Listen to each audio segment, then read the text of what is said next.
Friends, आपके अपने channel जीवन की कहानी में स्वागत है। तो दोस्तों, आज के इस वीडियो में हम आपको एक ऐसी बूढ़ी माँ की कहानी बताने जा रहे हैं जिसका बेटा उसको छोड़कर 3 सालों से विदेश में बसा है और बूढ़ी माँ उसकी राह देख रही है। तो चलिए आपको सुनाती हूँ उस बूढ़ी माँ की कहानी।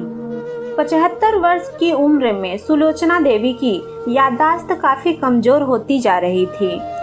उन्हें रोजमर्रा की चीजें याद न रहती, लेकिन जो उन्हें हमेशा याद रहता वह था उनका बेटा। दिन हो या रात, एक पल भी ऐसा ना होता जब उन्हें अपने बेटे की याद ना आती। दूसरी तरफ बेटा था जो साल भर में एक आधा बार अपनी माँ को फोन कर लिया करता और 1-2 मिनट से ज्यादा बातें भी ना किया करता।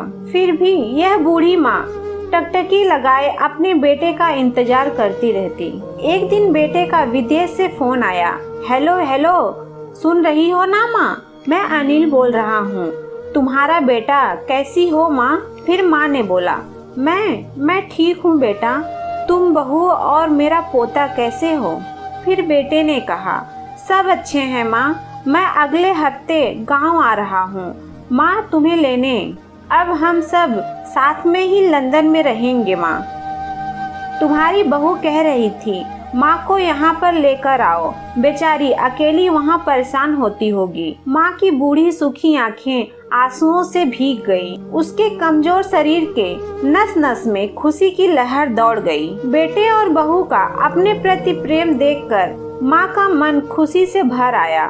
बेटे ने आगे कहा, माँ तैयार रहना, मुझे ज्यादा दिनों की छुट्टियाँ नहीं मिली हैं, जिससे जितने पैसे लेने हैं लेकर रखना।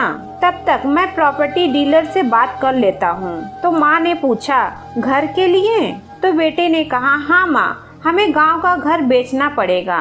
अब हम साथ में ही रहने वाले हैं तो वहाँ पर घर रखने का कोई मतलब नहीं है। बुढ़ापे की वजह से ठीक से चलने में असक्षम माँ ने पूरे मोहल्ले में घूम घूम कर अपनी इस खुशखबरी को सबको सुनाया। सभी को खुशी हुई।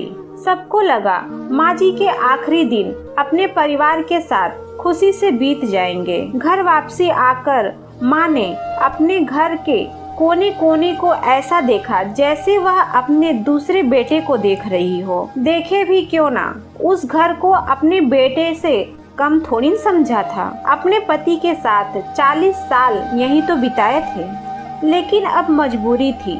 बुढ़ापे के आखिरी साल बेटे और बहू के साथ बिताना चाहती थी। दिल पर पत्थर रखकर घर बेचने के लिए माँ तैयार हो गई। जल्दी जल्दी में बेटे ने घर को आधे दामों में ही बेच दिया।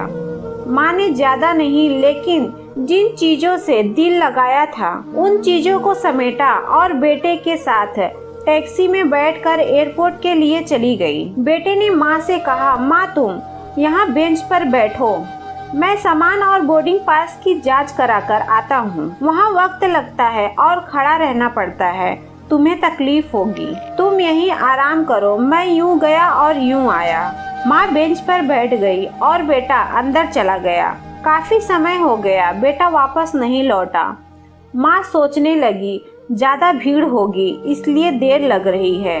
अंधेरा होने को आया। अब तो लोगों की चहलकदमी भी कम होने लगी। माँ को अब चिंता होने लगी। एक कर्मचारी ने आकर पूछा, किससे मिलना है माँ जी आपको? यहाँ पर क्यों बैठी हो? डरती हुई आवाज में सुलोचना देवी बोली, मेरा बेटा अंदर सामान की जांच कराने गया है, लंदन जा रहे हैं हम। फिर कर्मचारी ने पूछा, क्या नाम है माँ जी आपके बेटे का? तो सुलोचना देवी ने बताया, अनिल नाम है मेरे बेटे का। कर्मचारी अंदर गया और थोड़ी देर के बाद बाहर लौटा। उसने सुलोचना देवी से कहा, माँ जी लंदन जाने वाली फ्लाइट तो दोपहर में ही जा चुकी है और आपका बेटा भी उस फ्लाइट में बैठकर लंदन जा चुका है। अब आपके यहाँ बैठने का कोई मतलब नहीं है, आप भी अपने घर चली जाइए। फिर माँ ने सोचा, क्या जा चुका है और मैं घर जाऊं? यह सोचते ही माँ की आंखों से आंसुओं के सैलाब उठने लगे। जैसे तैसे माँ घर पहुंची, जो अब उनका था ही नहीं, बीत चुका था। वो वहीं बरामदे में तुलसी के पास सो गई। घर के नए मालिक को उस पर दया आई तो एक कमरा किराए से उनको दे दिया। पेंशन के पैसों से खाना और किराए का बंदोबस्त तो हो जाता था। दिन बीतने लगे।